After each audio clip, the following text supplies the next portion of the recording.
Picture this for a second. You're standing at the very top. Millions of dollars for a single film. Your face on every magazine cover in the world. A role that half of Hollywood would fight for right now. And then, one day, you just walk away. Not because you got fired. Not because the movie flopped at the box office. But because you realized one simple thing. Fame isn't the life you actually want to live.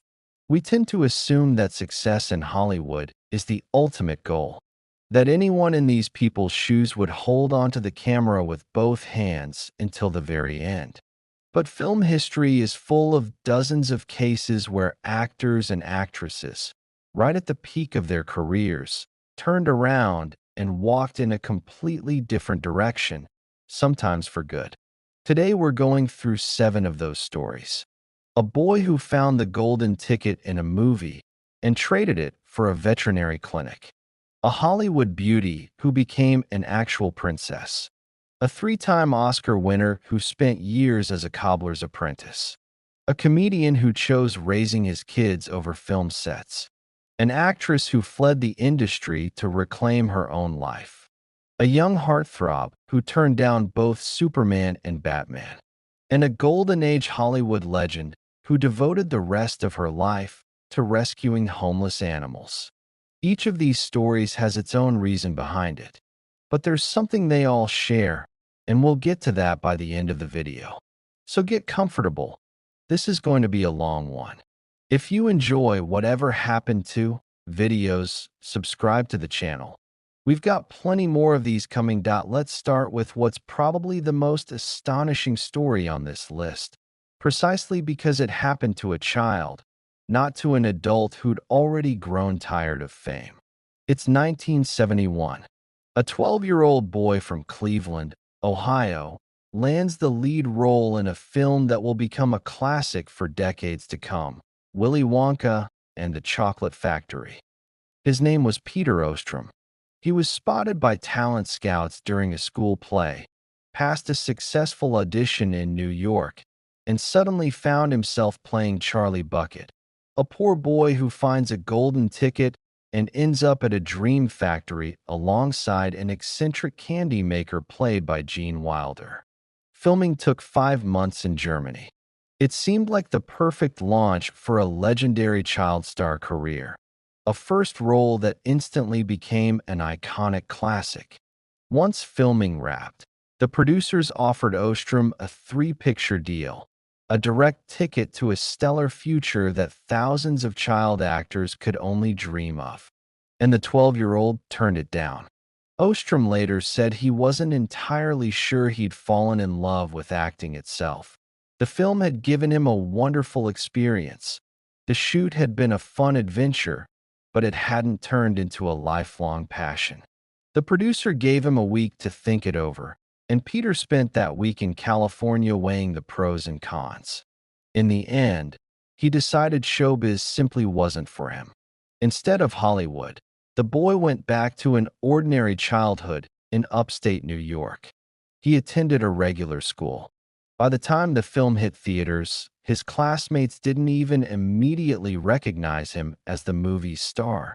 He'd grown and changed too much in the meantime. And this is where the most interesting part of the story begins.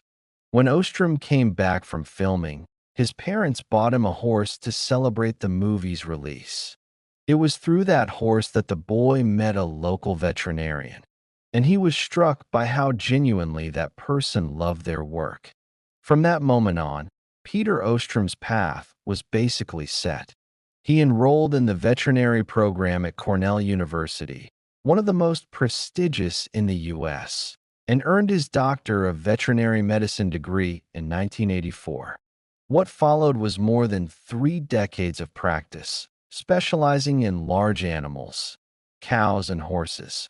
He worked at an ordinary veterinary clinic in the small town of Lowville, New York, treating livestock instead of walking red carpets. He didn't retire until September 2023, meaning he worked as a vet longer than most Hollywood careers last, period. There's one detail in this story that always gets a mix of laughter and outrage from people. For his one and only role in a film that's still shown to millions of viewers around the world every year, Ostrum receives royalties, about $10 every 3 months. That's roughly $40 a year. Some fans are outraged by such a modest early 70s contract. Ostrom himself doesn't seem bothered by it at all. For him, it's just an amusing fact from a past life, not something to regret. Interestingly, he never fully distanced himself from that past. Since the 1990s, Ostrom has spoken to schoolchildren every year about his experience making the film. And when Gene Wilder, who played Wonka himself, passed away, Ostrom compared his grief to losing a parent. That's how close a bond remained between the actors from that childhood film, even half a century later. Peter Ostrom may be the only actor in history who played an iconic role in a film that's still on every list of the most beloved family movies of all time, and never once regretted that he never acted again anywhere else. He got his golden ticket and consciously handed it back. The second story is on a completely different scale. This isn't an escape from fame. It's swapping one crown for another, quite literally. By the mid-1950s, Grace Kelly was one of Hollywood's brightest stars. The daughter of a wealthy construction magnate from Philadelphia, she appeared in 3 Alfred Hitchcock films and won an Oscar for her role in The Country Girl, and was considered the embodiment of cool, aristocratic beauty on screen, an image that contrasted with the more overtly glamorous type embodied by someone like Marilyn Monroe. In 1955, Kelly went to the Cannes Film Festival, where she took part in a scheduled photo shoot at the Palace of Monaco. There she met Prince Rainier III, who at the time was looking for a wife to secure an heir to the principality's throne. Over the following year, they kept up a long-distance relationship, and in April 1956 they married. First a civil ceremony, then, the next day, an elaborate religious wedding. An estimated 30 million people around the world watched the ceremony, one of the first truly global televised royal events in the history of broadcasting. Grace Kelly, a star earning hundreds of thousands of dollars per film, at 26 years old, at the absolute peak of her career, decided to give up acting to become Princess of Monaco. To many people at the time, the decision seemed illogical. Why trade real control over your own career for a life bound by the strict protocol of a royal court, where every step is dictated by etiquette? But Grace, it seems, never regretted it. She devoted herself to charity, founding a foundation supporting local artists and an organization for children's rights recognized by the UN. She headed the Monaco chapter of the Red Cross, had 3 children, Caroline, Albert, and Stephanie, and, while keeping dual U.S. and Monegasque citizenship, never returned to film even once. Even when Alfred Hitchcock personally offered her roles years later, she consistently turned them down. Her life ended tragically. In September 1982, while driving along the coast of the French Riviera, Grace suffered a stroke, lost control of the car, and went off an embankment roughly 14 meters high. She died the following day at the age of 52. Her daughter Stephanie, who was in the car with her, survived. Grace Kelly is a rare example of a star who didn't flee from fame, but exchanged one kind of public life for another, entirely on her own terms, deliberately, and without any pressure from the studios. She remains the only Hollywood actress who genuinely became a reigning princess of a sovereign state, not just someone who played royalty on screen. Now for one of the strangest, and at the same time one of the most famous, stories in the acting world, one that's practically become a meme. Daniel Day-Lewis is an actor many consider the finest dramatic performer of his generation. 3 Oscars for Best Actor, a record no one has matched. But he's known not only for the awards, but also for periodically disappearing from the film industry for years at a time, as if he needs to physically rest from acting between roles. The first time was in the late 1990s, right after filming The Boxer. Day-Lewis moved to Florence, Italy, where he began training in the workshop of the renowned Italian shoemaker Stefano Bemmer, who had previously made shoes for celebrities like Julio Iglesias. This wasn't method research for a role, as many assumed. The actor simply decided to spend a few years as an apprentice in someone else's workshop, learning to make shoes by hand, step by step, from cutting the leather to finishing the sole. Exactly how much time he actually spent with a hammer and awl in hand, rather than just being around the master craftsman, isn't entirely clear. The actor once said it was a period of his life he was entitled to without any outside commentary. But he vanished from the film industry for several years, until Martin Scorsese personally convinced him to return for a role in Gangs of New York. That turned out to be just a rehearsal for the main act. In 2017, right after the release of Phantom Thread, Day-Lewis's representatives announced that the actor would never act in film again. The statement said it was a private decision and that neither he nor his representatives would comment on the matter further. The news shocked the industry. A man considered the finest actor of his era was mourned by critics and colleagues almost as if he had died professionally, even though he was only 60. Day-Lewis later explained that he felt a deep sadness tied to the decision to leave, though he couldn't fully explain where it came from. According to some press reports from that time, rumors even circulated that the decision was connected to a fascination with dressmaking he developed while preparing to play a couturier in Phantom Thread, though the actor's representatives never officially confirmed this. He spent the following years out of the spotlight, rare public appearances, a newfound interest in woodworking, and, once again, a pull toward working with his hands. Then, in 2024, came an unexpected twist. Day-Lewis announced he was returning to film for a movie by his son, director Ronan Day-Lewis, based on a script the two of them wrote together. The actor later even admitted he'd never truly intended to retire for good, calling his own 2017 statement, in his own words, grandiose gibberish. What makes Day-Lewis's story unique is that this wasn't a one-time exit from the stage.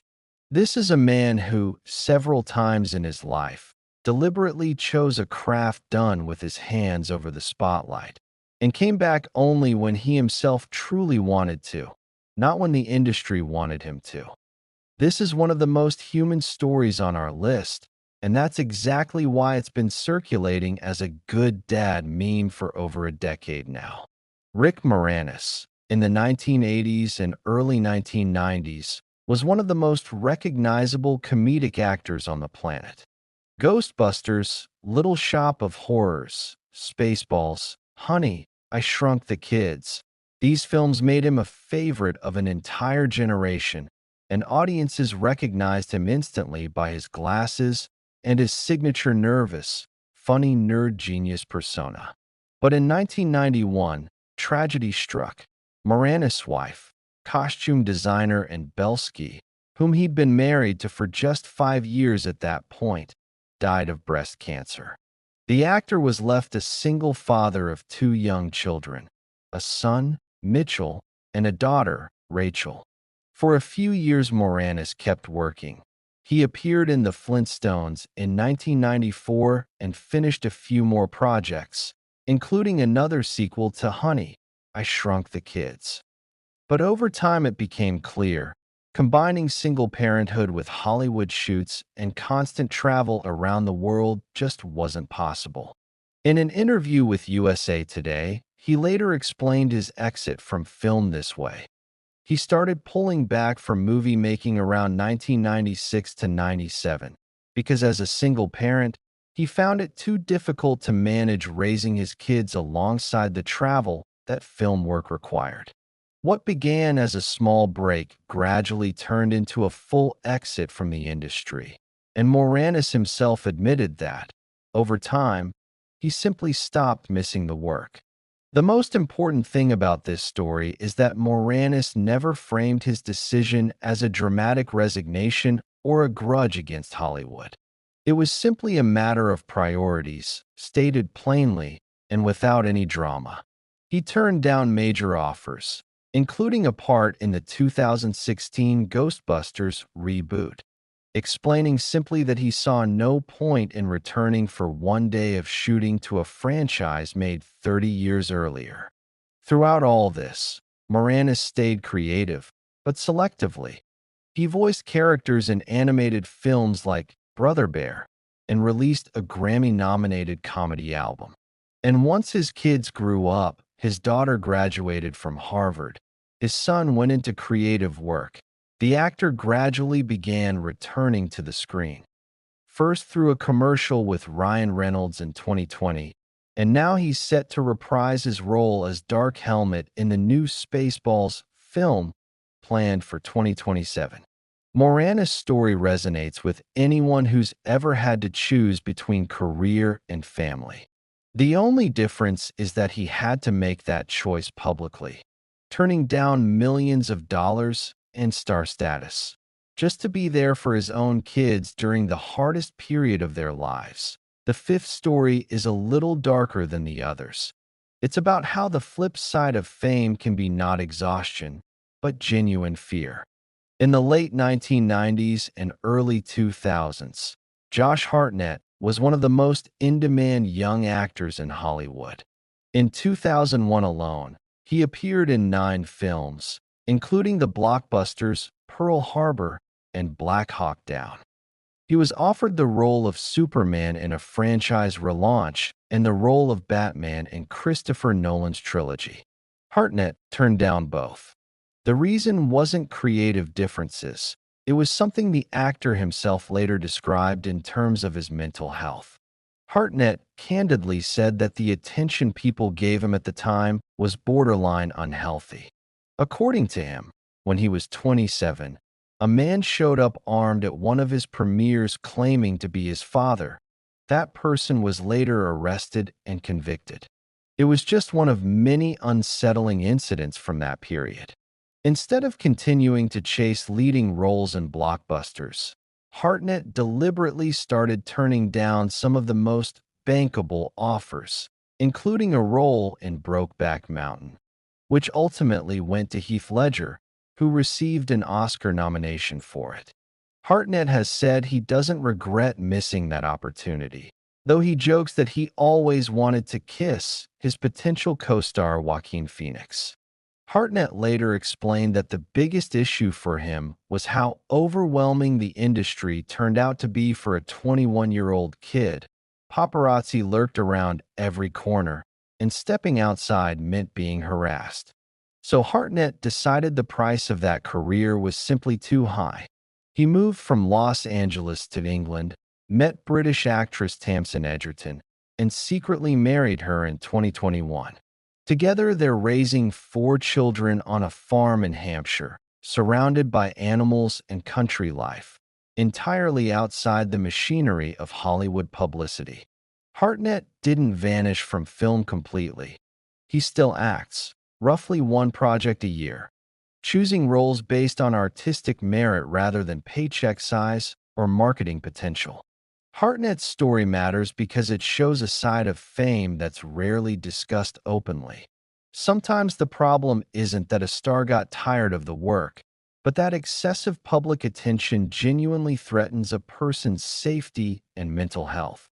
And the only way to change that is to deliberately reduce your own visibility. In the late 1990s and early 2000s, Cameron Diaz was one of Hollywood's biggest box office draws.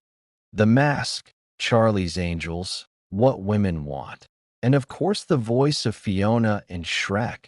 She managed to be part of the biggest franchises of her time and earned some of the highest paychecks of her generation. Her last film before a long pause was the 2014 drama Annie. She officially announced her retirement from acting in 2018. And although the press long refused to believe it was permanent, colleagues like Selma Blair confirmed the actress was completely serious about not filming anymore. Diaz herself didn't return to film until 11 years later, in Back in Action with Jamie Foxx. So what made her leave?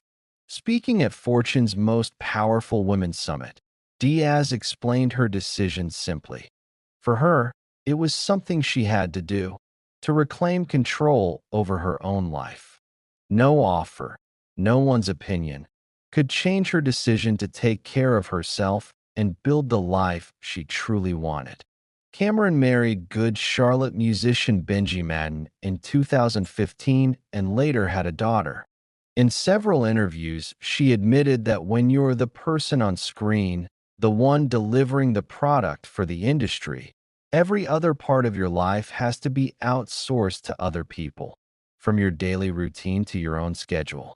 It wore her down so much that she stopped feeling like a whole person, rather than just a function serving other people's projects. She later called her decade-long break the best years of her life, a chance to be a mom, a wife, and just an anonymous person with no cameras around. She agreed to return to film only for a specific project with her longtime colleague Jamie Foxx, and she herself isn't sure whether this is the start of a new chapter or a one-time exception. Diaz's story shows that sometimes stars leave not because of tragedy or a new passion for another profession, but simply because the cost of constant attention becomes too high, and the only way to feel like a living person again, rather than a product, is to disappear from screens entirely for a while, on your own terms. And finally, the story of one of the biggest stars of Hollywood's golden age, whose second act almost no one associates with film at all. Doris Day was one of the most popular actresses and singers of the 1950s and 60s. More than 650 recorded songs, status as the cultural icon of the girl next door, and dozens of successful films. But behind that spotless image was someone for whom animals had always been the most important beings in the world. Back in the mid-1950s, while filming Hitchcock's The Man Who Knew Too Much in Morocco, Day refused to keep working until the exhausted animals on set were fed and properly cared for, and the production company had to quickly set up a feeding station for the animals. When her acting career and later her television show wound down in the 1970s, Day didn't try to return to film.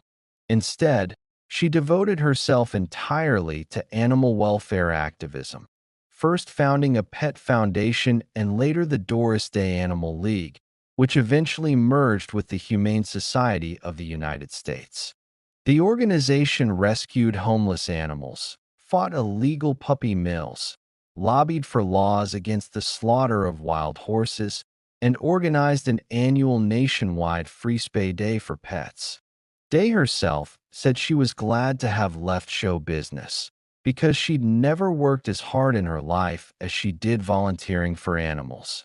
She personally fostered homeless animals in her own home, earning the unofficial nickname the dog catcher of Beverly Hills. In 2004, she received the Presidential Medal of Freedom, the highest civilian honor in the U.S., specifically for this decades-long charitable work, not for her acting. Day spent the last 30 years of her life almost entirely out of the public eye, rarely giving interviews and only about her foundation's work.